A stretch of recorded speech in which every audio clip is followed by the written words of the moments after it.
क्या माहौल लग रहा है आपकी बार यहाँ का? अब की बारी पप्पू की बारी। पप्पू कौन? राहुल गांधी मतलब जीतेगा और यहाँ से इस्तीफा दे के जाएगा। जीतेगा और इस्तीफा देके जाएगा? Why not. क्यों? दूसरे के ऊपर आप टिप्पणी उठाते हो। सपा ने ये किया, बसपा ने ये किया, कांग्रेस ने किया। अरे आप क्या कर रहे हो भैया? मौजूदा हालत में आप महंगाई चरम सीमा के ऊपर हो गई है। कांग्रेस सिलेंडर का दाम 2014 में कितना था, इस वक्त कितना है? इसमें 400 कुछ था। 845 रुपये। मैं देखता हूँ कि जिस दिन यहाँ पर जो है कोई बच्चों का एग्ज़ाम होता है, 10,000 बच्चे रेलवे प्लेटफॉर्म पे लेटते हैं खुले आकाश पे और एग्ज़ाम देने आते हैं। एक हफ्ते बाद पता चलता है कि पेपर लीक हो गया है, फिर उनको आना है और फिर उनको खुले आसमान पे लेटना है। ये कैसा राम राज्य है? में जो क्या कहते हैं बेरोजगार लोग हैं उनको नौकरी की व्यवस्थाएं की जाए, बस मेरा मेन मुद्दा ये है। हाँ, ये भी नारा था हर साल 2 करोड़ नौकरी देंगे। क्या सरकार दे पाई है 2 करोड़? अभी तक कुछ नहीं दे पाई है। नहीं दे पाई। नमस्कार, मैं सुनील कुमार। इस वक्त हमारी मौजूदगी है रायबरेली में। चुनाव नज़दीक है और हम आपको बता दें कि कांग्रेस पार्टी ने अपना प्रत्याशी यहाँ से उतार दिया है, राहुल गांधी को। वर्तमान में सांसद हैं सोनिया गांधी और बाकी पार्टी जो हैं ठाकुर प्रसाद यादव हैं यहाँ से बीएसपी के और दिनेश प्रताप सिंह हैं भाजपा से। यहाँ से हम लोगों से थोड़ा जानने की कोशिश करेंगे कि अब की बार यहाँ के लोग किस पर भरोसा करते हैं और किसको यहाँ की सीट देना चाहते हैं, क्योंकि यहाँ वर्तमान में सोनिया गांधी जी हैं और उन्हीं के बेटे राहुल गांधी जी को टिकट दिया गया है। यहाँ पर कुछ सफाई कर्मी लोग हैं, इनसे हम बात करते हैं। भैया क्या कर रहे हैं? नाला निकालने। नाला साफ़ कर रहे हैं। हाँ। तो अब की बार रायबरेली से किसको साफ़ कर रहे हैं? अब हमको तो यही पता है कौन है। यहाँ से सोनिया गांधी सांसद हैं। कैसा रहा उनका कार्यकाल? हम पढ़े लिखे ज़्यादा नहीं ने। चलिए, किसको वोट देंगे यहाँ? अब जो को सबको दे वही। कांग्रेस को या भाजपा को या फिर सपा को? अरे इन लोगों से पूछिए, हम कहाँ जाने। ही बता दिए आप। हम नहीं बता पाते भैया। अरे बोल तो रहे हैं इतना, बोलिए ना। अरे हम नहीं बात कर पाते हैं ज़्यादा। भाजपा हुई। बड़े बहुत तकलीफ से बोले वो भी कहने पर। चाचा देखिएगा, थोड़ा से उधर रखिए। क्या हाल है? बढ़िया हाल है। सरकार का हाल क्या है? सरकार का हाल बेहाल है। बेहाल है। हाँ। कैसे? सफाई तो कर रहे हैं आप लोग, यहाँ पे नौकरी मिली हुई है। हाँ। हाँ। खुश हैं सरकार से? हाँ, सब खुश हैं। हाँ। सब मिल रहा? खुश तो रहना ही पड़ेगा। हाँ। मथुरा में रहना है तो राधे राधे कहना है। मथुरा में रहना है तो राधे राधे कहना है। हाँ। और राधे राधे अगर नहीं कहे तो? नहीं कहना है तो फिर जो है आगे बहना है। फिर आगे बहना है। इसलिए कहना जो है, इसलिए कहना है। तो अब की बार क्या लग रहा है, राहुल गांधी या फिर आपके वो जो भाजपा के हैं दिनेश प्रताप सिंह, कौन अब की बार यहाँ से निकल रहा है? अब ऐसे कैसे बता दिया जाए भाई, जानकारी तो आप किसे चाहते हैं? आपको कौन सा नेता सबसे अच्छा लगता है, राहुल गांधी या फिर मोदी जी? सभी अच्छे लगते हैं भाई। तो अब की बार सामने आ जाए वही अच्छा है। तो अब की बार वोट किसको देंगे? जिसको आप बताइए उसी को दिया जाए। नहीं, देखिए हम थोड़ी बता, आपकी मर्जी होगी। 10 साल आपने राज देखा कर। फिर हम तो जो है जो है आप जिसको समझ रहे हैं हम उसी को देंगे, समझ लीजिए। हम नहीं समझ रहे हैं किसी को, बता दीजिए। है? बता दीजिए, हम नहीं समझ रहे हैं। अरे तो जो काम कर रहा है उसी को दिया जाएगा, और क्या है। जो काम कर रहा है। कौन काम कर रहा है वही पूछ रहे हैं। जो काम सरकार काम कर रही है। यहाँ तो सोनिया गांधी सरकार है, उनकी सांसद वही है, तो यहाँ तो वही है ना। ठीक है। नहीं बताएंगे? है? नहीं बताएंगे? नहीं, क्या बताएं। चलिए, कोई बात नहीं है। आइए, इधर एक चश्मा लगा के चाचा जी खड़े हुए हैं, इन्हीं से पूछ लेते हैं। बाकी सब तो बोलना नहीं चाह रहे हैं। क्या माहौल लग रहा है आपकी बार यहाँ का? अब की बारी पप्पू की बारी। पप्पू कौन? राहुल गांधी मतलब जीतेगा और यहाँ से इस्तीफा दे के जाएगा। जीतेगा और इस्तीफा देके जाएगा? Why not. क्यों? क्योंकि यही लिए वो खड़े हुए हैं, बस, और कोई बात नहीं। आप खिंचाई कर रहे हो या उनको बनाना चाहते हैं यहाँ से सांसद? यहाँ से संसद बनेंगे और इस्तीफा भी देंगे, वो बाय नॉट जाएंगे। तो फिर उसके बाद कौन आएगा? उसके बाद कोई भी आवे। आगे नहीं मालूम, लेकिन जीतेंगे। चलिए, धन्यवाद। चाचा जी की दिखाई। चाचा जी नमस्कार, क्या हाल? बढ़िया है। सरकार का 10 साल का क्या लगा हाल? ठीक हाल है भाई। ठीक है। खुश हैं मोदी जी से? बिल्कुल चकाचक। चकाचक। बिल्कुल। सोनिया गांधी आपकी सांसद हैं कुछ? अरे कुछ क्या, जब से जीत गई तब से लौट के आज तक आई नहीं। बस आना चाहिए। आना चाहिए। उनकी पूर्वजों की सीटें बताइए। उनकी सास यहाँ से लड़ती थी, उनके पतिदेव भी लड़े। हाँ, उनके मतलब कुल मिला के उनको आना चाहिए। सब मिला के उन्हीं के यहाँ पे जितनी बार सीट निकली, लोगों को ये गम है कि यार जीत के गई, एक बार भी तुम नहीं आई हो। त्योहार तो कम से कम 5 साल में, होली दिवाली तो एक बार कम से कम ना स्पेशल कोर्स में ले आओ, तो रैली लगा के तो कम से कम किसी से मिलो। तो क्या आपकी बार आप लोग विश्वास करेंगे? विश्वास क्या करेंगे, अब से तो समय बताएगा भाई, अभी हम कुछ नहीं बताएंगे। सर नमस्कार। रायबरेली का आपकी बार माहौल क्या है यहाँ का? हैं? यहाँ का माहौल बीजेपी का है। बीजेपी का तेज प्रताप सिंह? नहीं, तेज प्रताप सिंह नहीं, क्या नाम उनका? यहाँ पे वो हैं, क्या बोलते हैं, दिनेश प्रताप सिंह। उनका माहौल है। उनका माहौल है। सोनिया गांधी यहाँ से सांसद है वर्तमान में। हाँ, क्या रहा, कैसा रहा उनका कार्यकाल? ठीक ही था, ठीक था। और अब की बार फिर यहाँ से राहुल जी लड़ रहे हैं, तो भाई अब चांसेस 50-50 है। राहुल जी के जो घोषणा पत्र है, हाँ। आपने देखा है? नहीं, हमने अभी कुछ नहीं देखा। मोदी जी के अभी उनका भी नहीं देखा। अभी उनका कुछ नहीं देखा। बड़े बड़े वादे हैं दोनों में, क्या लगता है दोनों में कौन पूरा कर सकता है? अभी जिनकी सरकार है वही पूरा कर सकते हैं। कुछ किए पूरा 10 साल में? 10 साल में बहुत कुछ कर रहे हैं। गरीबों के लिए राशन बंट रहा है। उसके बाद राम मंदिर लला निर्माण हो गया है। और क्या चाहिए, इससे बड़ी देन क्या हो सकती है? राम लला मंदिर जो है वो वर्षों से चली आ रही है, ये कोई कर सका है? आज तक कोई नहीं किया है, अभी तक नहीं हुआ है। अब सरकार योगी ने, मोदी ने मिल के, दोनों लोगों ने मिल के, ये देखिए बच्चिए आज इस समय अयोध्या हो गया है।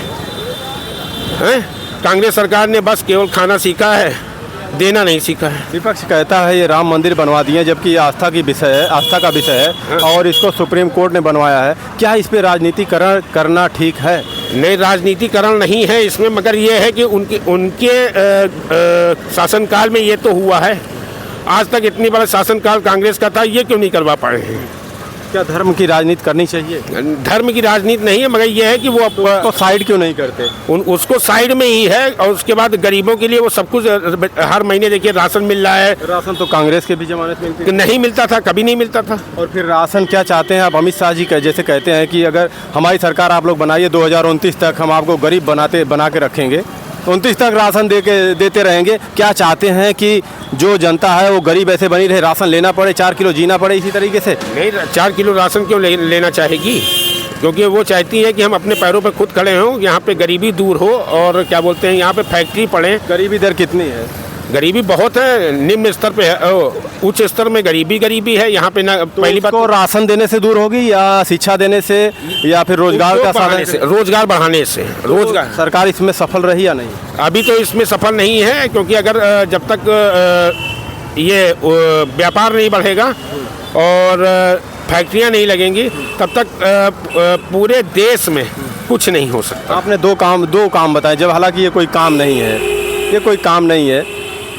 जो काम बताए राशन और आप राम मंदिर बताए, कोई काम नहीं। कुछ ऐसा बताइए जो पूरे भारत के लोगों के लिए उसमें फ़ायदा ले, उनको मिले। ये तो मान लीजिए राशन वहाँ बनवा दिए तो मैंने छोड़ दिया। मैंने कहा कि सीधे हमें जो क्या कहते हैं, बेरोजगार लोग हैं, उनको नौकरी की व्यवस्थाएं की जाए।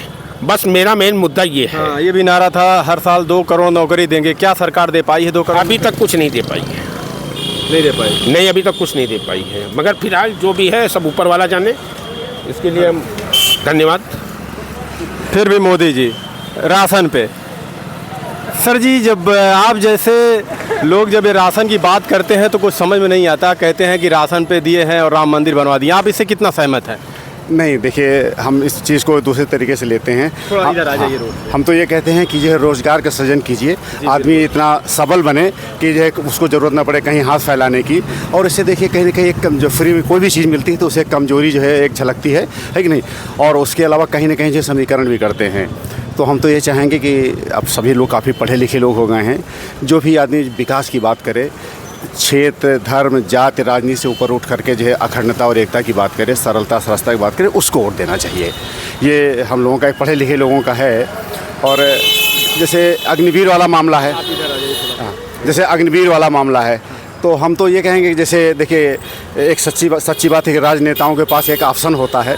मतलब अगर देखिए राजनीति में सब कुछ संभव, मान लीजिए 5 साल बाद परिस्थितियाँ बिगड़ती हैं, तो वो अपनी योग्यता के आधार पर, हम उनको कमजोरी नहीं कहेंगे, अपनी योग्यता के आधार पे उनके पास ऑप्शन होते हैं, किसी दूसरे पाले में जा सकते हैं। राहुल गांधी जी कहते हैं कि हमारी सरकार आई तो हम इसको रद्द कर देंगे। हाँ, नहीं तो मैं वही कह रहा हूँ कि मैं अभी जो एट प्रेजेंट चला, मैं वो कह रहा हूँ कि देखिए राजनेताओं के पास तो ऑप्शंस होते हैं कि सपोज कीजिए कि जो परिस्थितियाँ बिगड़ी तो वो अपनी योग्यता के आधार पर दूसरे पाले में जा सकते हैं। लेकिन मेरी समझ में नहीं आता कि ये अग्निवीर जो है अपनी योग्यता के आधार पर 5 साल बाद किस पाले में जाएंगे, ये एक बहुत बड़ा प्रश्न है।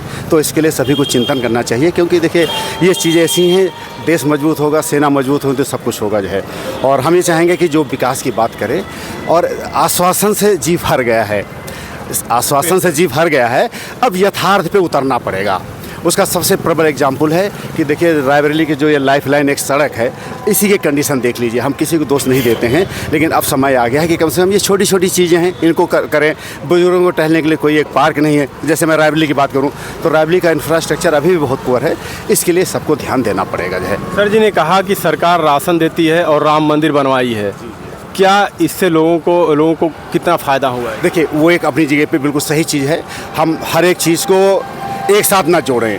राम मंदिर भी बहुत जरूरी था, वो सभी के जो है आस्था का प्रश्न था जो है, लेकिन हम किसी चीज़ को बनाने में किसी की जो है भावनाओं को बिगाड़े ना। क्या इस पर राजनीतिकरण सही है? नहीं, राजनीति बिल्कुल नहीं होना चाहिए, लेकिन हम ये कहेंगे कि देखिए भूखे पेट भजन भी नहीं होता है। तो जो राम भक्त हैं, अगर आपने राम मंदिर की बात की तो जो राम भक्त हैं उनको भी खुशहाल बनाना है। वो अगर जो है उनका पेट भरा रहेगा, अगर उनके वो खुशी रहेगी तो उनको जाना। हम किसी पार्टी को कोई दोष नहीं देते हैं, हम एक यथार्थ की प्रैक्टिकल बात करते हैं कि आम जनता को, आम जनमानस को जो है एक खुशहाल बनाना है, सफल बनाना है, तभी कुछ आगे बढ़ पाएगा। मोदी जी कहते हैं अगर कांग्रेस पार्टी आई तो आप लोगों का मंगलसूत्र छीन लेगी। देखिए ये तो एक सब राजनीति की बातें हैं, कोई कैसा कहता है, कोई क्या कहता है, ऐसा संभव नहीं होता है। और राजनीति में इस तरह की बातें उठती रहती हैं, करती थी, इनको हम लोगों को बहुत ज़्यादा चिंतन नहीं करना चाहिए। कोई किसी का कुछ ले नहीं पाता है, और अपने ही करने से सब कुछ होता है, अपने को मौजूद बनाना रहता है। लेकिन इस तरीके से अगर एक ऐसे पद पे बैठे प्रधानमंत्री भाषण देंगे तो लोगों के बीच क्या संदेश जाएगा? हम ये जरूर कहेंगे कि कोई भी राजनीतिक जो है एक छोटा कार्यकर्ता है या किसी बड़े पोस्ट पे है, अपनी पोजीशन को उसको ध्यान रखना चाहिए। और हम क्या बोलते हैं वो पत्थर के, इतनी बड़े पोस्ट पे कोई भी व्यक्ति अगर वो बोलता है तो पत्थर की लकीर हो जाती है। तो इसलिए उस सब चीज़ों को सोच करके बोलकर करना चाहिए। और हम तो कहते हैं कि अगर मान लीजिए कोई भी जो है दूसरी पार्टी आती है, अगर ऐसा करती है तो विपक्ष को भी बहुत मजबूत होना चाहिए, वो ऐसा करने से रोकना चाहिए। तो हम ये कहेंगे एक स्वस्थ परंपरा को डेवलप करना चाहिए हर एक के लिए जो है। अब बहुत कुछ हुआ जो है, देखिए राजनीति के इसलिए खींचतान सब कुछ हुआ, और देश को मजबूत करने के लिए, अपने को मजबूत करने के लिए हमको जो है क्षेत्र, धर्म, राजनीति से ऊपर उठ करके बात करनी चाहिए। इलेक्शन कमीशन के सख्त गाइडलाइंस है कि आप धर्म के नाम पे और हमारे जवानों के ऊपर आप वोट नहीं मांग सकते, राजनीति नहीं कर सकते। लेकिन कई बार ऐसा देखा गया है कि भाजपा के नेताओं ने इसका उल्लंघन किया है, क्या है? होता क्या है कि देखिए जब हम स्पीच देने लगते हैं, हम कुछ बोलने लगते हैं, कुछ ना कुछ मुँह से निकल जाता है। लेकिन हम यही कहेंगे कि इन सब चीज़ों से अपने को बचना चाहिए जो है, इसलिए कि अब जनता बहुत ही जागरूक होती जा रही है। कोई भी मतदाता अपने घर से अगर वोट देने के लिए निकलता है तो वो एकदम तय करके निकलता है कि हमें किसको देना है। हम उसको रास्ते में चाहे जितना भ्रमित करें या पहले भ्रमित करें, वो मन बना चुका होता है कि हमें किसको देना है। इसलिए इन सब चीज़ों को हम सब लोगों को सोचना चाहिए और जागरूक होना चाहिए। इन सब चीज़ों से खाइयाँ नहीं बनानी चाहिए, हम ये कहेंगे जो है। हाँ, किसी को भी आप रुके रहिएगा। आपने अभी यहाँ पे राशन की बात जब की थी तो हम बस सिर्फ आपसे एक छोटा सा सवाल पूछेंगे, क्या आप चाहते हैं कि हम राशन ले रहे हैं, आने वाले हमारे बच्चे जो हैं वो भी उसी राशन पे जिए? हमारे पास तो सब लोग ले रहे हैं, वो बात सही है, लेकिन अगर हमारे पास, सर ये बताइएगा, रोजगार होगी, शिक्षा होगी, स्वास्थ्य होगा हमारे पास, तो हम 4 किलो की बात क्या 4 किलो क्यों खरीदेंगे? हम तो खुद ले सकते हैं। हमने तो सीधे सबसे पहले यही कहा है कि हर आदमी को रोजगार चाहिए, और हमें और कुछ नहीं, रोजगार चाहिए। रोजगार, अगर रोजगार मिलेगा तो किसी को किसी के सहारे की जरूरत नहीं पड़ेगी। अमित शाह जी ने कहा, आपसे भी हम पूछ लेते हैं, अमित शाह जी ने कहा कि हमारी सरकार लाइए, हम 2029 तक आपको राशन देते रहेंगे। इसका मतलब क्या है? नहीं, देखिए, इसका अगर दूसरी तरीके से सोचिए तो हमको, जैसे हम आज मान लीजिए कमज़ोर हैं, हम किसी के सहारे पे जीवित हैं, तो हम आगे भी उसी सहारे पे जीवित रहेंगे? नहीं, हम ये करें कि हमको आगे 5 साल लेना ना पड़े, हमको इतना आप मजबूत बना दीजिए, चाहे महंगाई कम खर्च करके, या हमारी जो है आय के स्रोत बढ़ा दीजिए, या हमारे बच्चों को रोजगार, या हमारी जा रही है कि जिसकी कोई कल्पना नहीं की जा सकती है, या हमारे बच्चों को रोजगार दे दीजिए, जिससे हम सफल बने, हमें हाथ क्यों फैलाना पड़े।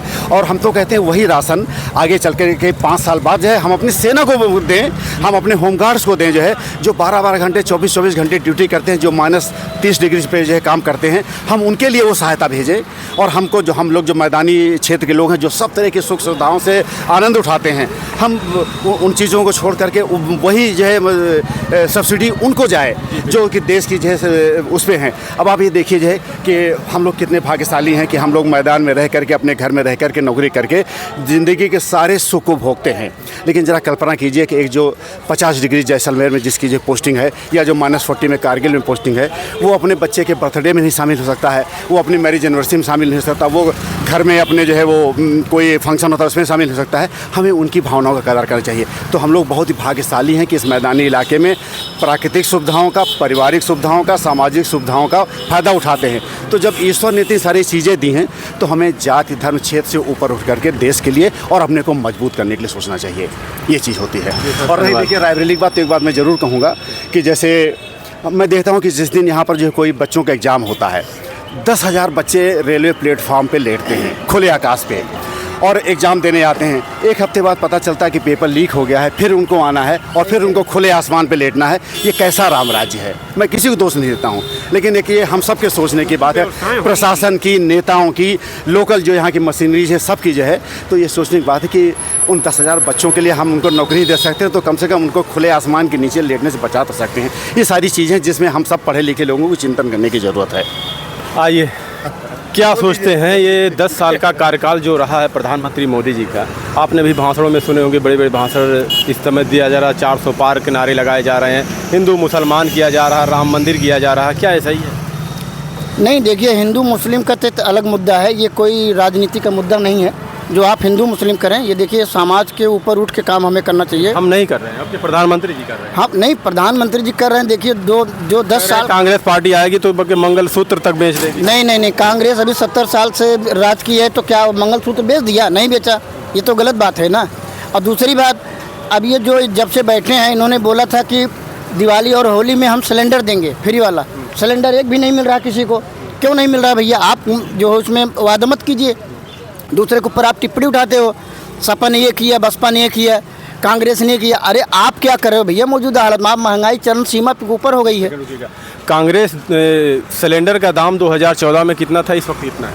इस समय 845 रुपये, कुछ 100 रुपये शायद चुनाव में घटाए हुए हैं। हाँ, घटा हुआ है। अभी घटा है चुनाव में। अभी चुनाव बीतने दीजिए, फिर ये 1100-1200 रुपये सिलेंडर हो जाएगा। ऐसा हो सकता है? ऐसा तो अभी उम्मीद नहीं है। फिलहाल हो भी सकता है और नहीं भी हो सकता है। 2000 रुपये दे रहे हैं, लेकिन महंगाई दर भी बड़ी कि नहीं? महंगाई बढ़ रही है, महंगाई तो चरम सीमा पे है। महंगाई तो सर देखिए, महंगाई बढ़ने का 2 रीज़न है। लॉकडाउन के पहले जो स्प्लेंडर प्लस 65-70 हज़ार की थी, आज वही स्प्लेंडर प्लस हीरो की गाड़ी 1 लाख प्लस कर रही है। तो ये महंगाई नहीं है, क्या है? आम पब्लिक जो अपनी एक बेटी की शादी करने के लिए जाइए, तो जो लड़के घर में कुछ नहीं है, वो भी कहता है मुझे एक बाइक चाहिए, मुझे चैन चाहिए, अंगूठी चाहिए। मान लो एक मजदूर आदमी है, वो अपनी बेटी की शादी कहाँ करेगा? ये तो महंगाई है ना। चलिए, राहुल गांधी जी कहते हैं हमारी सरकार आएगी तो हम 30 लाख नौकरी पक्की करेंगे। जो गरीब तबके की महिलाएं हैं उनको हम सालाना 1 लाख रुपए देंगे, और जो रोजगार की ऐसे साधन बनाएंगे, उनको अप्रेंटिस की सुविधा देंगे जैसे जो उस लायक है। नहीं, वो तो देखिए, राहुल गांधी अगर कह रहे हैं, माननीय श्री राहुल गांधी जी, तो अगर कह रहे हैं तो वादा तो पूरा करेंगे, क्योंकि कांग्रेस भरोसा है। नहीं, भरोसा तो है ही है। आपको सर भरोसा है? देश की तरक्की पे भरोसा है। मोबाइल कौन सा यूज़ करते हो आप? मोबाइल सैमसंग का करते हैं। सैमसंग का। इससे पहले हम यही किए हैं, सैमसंग यूज़ करते हैं शुरू से, 1995 से। 1995 से हर 2-3 साल बाद मोबाइल नोकिया किए थे। नहीं, चेंज करते हो फ़ोन? नहीं, अभी तक ये तीसरा है। चेंज करोगे? कार है आपके पास, बाइक है? कार भी है, बाइक। कौन सी गाड़ी है? हमारे पास 2 गाड़ियाँ हैं। नहीं, कौन सी कार, कौन सी है? बाइक है, एक कार है वो सामने की, टाटा की है। भगवान करे आप बहुत बड़े पत्रकार बनो, सब बनो। 2 साल बाद क्या करोगे? नैनो खरीदोगे, वैगनआर खरीदोगे या क्या खरीदोगे इसके बाद? इच्छा तो है और इससे बड़ी गाड़ी तरक्की करोगे ना सर, तरक्की करो। देखो सर, विकास आपके पीछे है, विकास देखो खंभों पे है, वहीं के वहीं है। हम आए हैं नोएडा से, जैसा था वैसा है। वैसे ही है। देखिए यहाँ पे सोच बदलो। एक चीज़ ये जरूरी है कि एक चीज़ यहाँ पर ये बतानी ज़रूरी है कि एक ही समीकरण से सभी को नहीं देखना चाहिए। फॉर एग्जांपल, मान लीजिए एक एक्स पर्सन है, वो कहीं से रिटायर्ड है, उसको आराम से इतनी पेंशन मिल रही है कि घर का जो खर्च चल रहा है। अगर 800 का सिलेंडर है, उसको 1000 कर दिएगा तो मोरालेस को फर्क नहीं पड़ेगा। लेकिन एक बेचारा जो 500 रुपये का जो है, या ई रिक्शा वाला है, या जो ठेला लगाता है, किसी दिन बारिश हो गई, किसी दिन तूफान आ गया, वो नहीं चल पाया, तो वो बेचारा कहाँ से लेता है? हम 500 रुपये का नोट, हम मान लीजिए रिटायर्ड एम्प्लॉई हैं, 500 रुपये के नोट देकर के बाजार जाते हैं, थोड़ी सी सब्ज़ी महंगी हुई कोई फ़र्क नहीं पड़ेगा। लेकिन एक जो आम गरीब आदमी 300 रुपये का लेता है, तो आप सब कैडर का सोचिए, हर एक कैडर का गवर्नमेंट को सोचना चाहिए। जो सिलेंडर दिए थे, हम भी घूमते रहते हैं तो गरीबों के पास जाते हैं, लोग मिलते हैं, बताते हैं भैया सिलेंडर तो मिला लेकिन आज तक उसको भरवाया नहीं। नहीं, ये सब तो समस्याएं आती, मैं वही कह रहा हूँ। मैंने अभी आपसे कहा ना कि आश्वासन से पेट भर गया है, हर चीज़ को यथार्थ पे लाना पड़ेगा। अगर यथार्थ पे नहीं लाएंगे तो अब जनता बहुत जागरूक हो गई है। अब वो सब चीज़ें नहीं कि आश्वासन से कि हम ये कर देंगे, करना देंगे, अब करना पड़ेगा।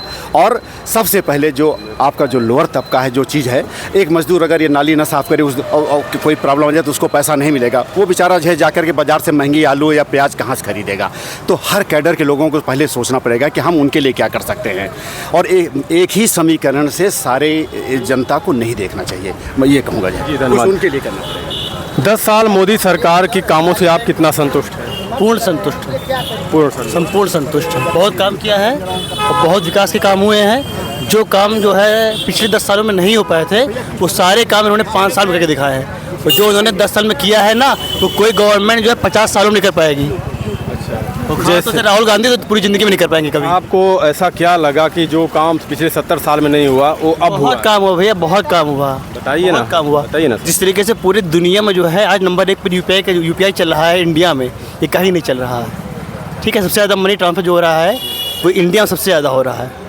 उसके बाद जितना काम मोदी जी ने किया है वो किसी ने नहीं किया है। काम बताइए 2-4। अरे बहुत काम हुए, घर घर लोगों सेंटर पे, घर घर आप बताइए। घर घर जल नल। हमारे हिसाब से तो बहुत अच्छा काम हुआ है। घर घर रोड, पूरे हिंदुस्तान से आतंकवाद खत्म हो चुका है। चलिए देश दुनिया रोड बनी है। पहली बात सवाल हुई, आप लोग को यही हाल है, आप लोग सवाल सुनते नहीं, बस हल्ला करना चाहते हैं। देश दुनिया को छोड़ के आप 3 काम ऐसे मोदी जी का बताइए जो खुद हमारे समाज के लिए, हमारे देश के लिए, और जो खुद भाजपा सरकार ने खड़ा किया।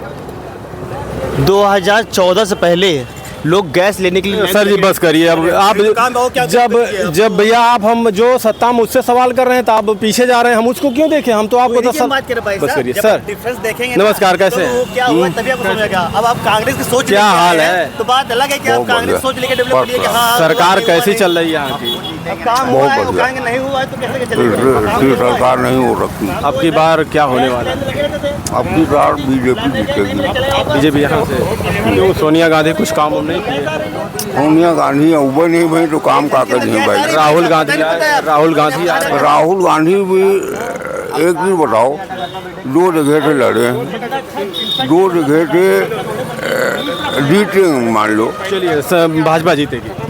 नहीं, ये जीतेंगे मान लीजिए, तो क्या करेंगे? कहाँ तो जीतने के बाद पता चलेगा। ये भाग रहे हो आप। क्या सोचते हैं, कैसी लगी आपकी यहाँ की सरकार? क्या आपकी होने वाला है यहाँ सरकार? यहाँ ठीक है, भाजपा ठीक है, बढ़िया भाजपा ठीक है। क्या किसकी सरकार बनाना चाहते हैं? मोदी की। मोदी जी। चलिए धन्यवाद। तो राहुल गांधी पूछ लेगा। बाकी हम रायबरेली में थे और अभी यहाँ से कुछ लोगों की हमने राय ली, और बाकी इनको देखिए, ये भाजपा वाले हैं, इनसे अगर सवाल करो तो कुछ पता तो है नहीं है, और उसके बाद बस ज़बरदस्ती करते रहते हैं। बाकी आप सभी लोग अपना कमेंट देखिए, फिर आ गए हैं, इधर दिखाइए जरा। देखिए, एक तो बोलने का तरीका नहीं पता है, कहीं पप्पू बोलते हैं, कहीं कुछ बोलते हैं। क्या कहें यार, पता नहीं किस मानसिकता के लोग हैं, इनको कौन ये सब, ये सही कहते हैं ना कि ये व्हाट्सएप से जो इन लोगों को ज्ञान दिया जा रहा है, ये उसी से जी रहे हैं। इनसे अगर सवाल करो तो 70 साल पीछे भागते हैं, काम पूछो तो राहुल गांधी को देखते हैं, कुछ भी जब कुछ नहीं आता तो गाय गोबर हिंदू राम मंदिर इसी पे अटक जाते हैं, सवाल का जवाब नहीं देना चाहते। धन्यवाद।